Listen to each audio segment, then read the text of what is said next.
This is the closing market report for Wednesday on the Iowa Agribusiness Radio Network. I'm Riley Smith. On the phone right now with Bill Moore of Price Futures Group as we wrap up another day in the ag marketplace. Bill, what have we seen going on in the grain and livestock markets as we get over the half of the week? Well, it's a different scenario now with this government shutdown. We don't have any information. We did have export inspections on Monday. They were very good for corn. But other than that, we had no crop ratings Monday afternoon. No flash sales in the mornings, and the government report tomorrow, 11 o'clock. October WASDE will not be issued. Thursday, export sales won't come out. So kind of flying blind, but we have some ideas on the yield, even though there's no report out. I mean, we got a lot of information out there. And from what I hear, we're looking at a corn yield around 163 to 165. And a bean yield of around 52 to 53. Now, remember the government came out, I think I got those numbers. The government came out with a high ball in August, 168. Since then, we've had some dry weather, and it's brought these yields back down. So that's what we're looking at. I'm sorry, I know I was off in it. The bean yield 52 to 53, corn yield 185.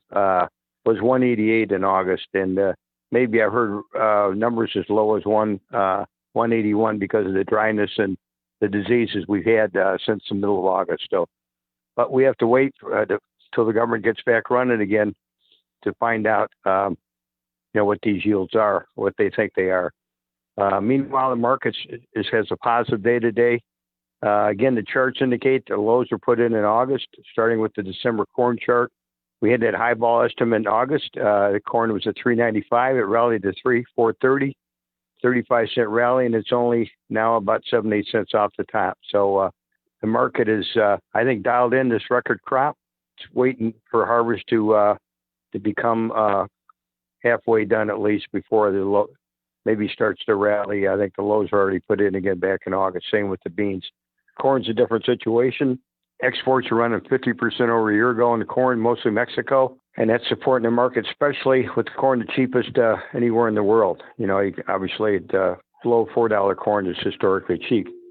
The bean markets is a whole different picture.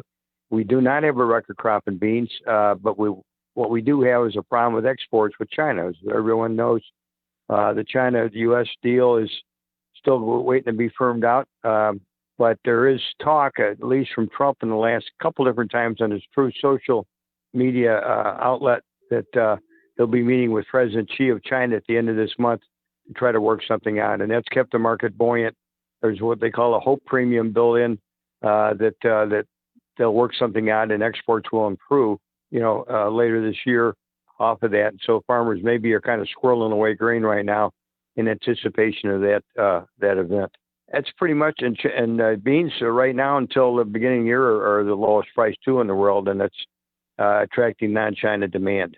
It just feels like these markets, all three of them, corn, wheat, and beans, are certainly, $10 beans, $4 corn, $5 wheat. That's undeniably historically cheap, and I think it's bringing in demand, and it's put a low in all these markets, kind of waiting for harvest to advance. Right now, we're looking at 30% done in corn, roughly, and I think it's 30 in corn and 40 in beans.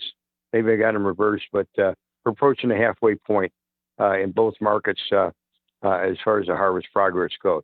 One last thing I didn't fail to mention is the dollar has been surging. The dollar has, since the middle of September, has run up 300 points. It's the highest it's been going back to early August. Despite that, though, we're seeing a nice rally in the grain today, which is supportive that the harvest lows seem to be put in some time ago. Livestock-wise, we had a boost in cattle in particular, and feeders in particular this week. If you look at a chart of the March feeders, are up $5 today. The market broke a week ago, it was down at 340, and just in the last week or so, it's run from 340 up to 360, $20 rally, new highs, new contract highs in March feeders. Not quite as sanguine would be these cattle. They're up $1 today, not back up to their highs, but creeping there. So amazingly, with cattle prices at record levels. We're still drawing demand. People love their steaks, they love their burgers, and the prices are showing that. Cattle's also gotten a boost. The box beef cash has been strong, and another incidence of this screwworm issue in the southern border, and that's all been supporting the cattle and causing the feeders to make new contract highs. Disappointingly, the hog market, which for a while took over the upside leadership, is suddenly kind of fallen apart. Just in the last, since the end of September, hogs have dropped $5 or $6 despite being the cheapest meat in the supermarket.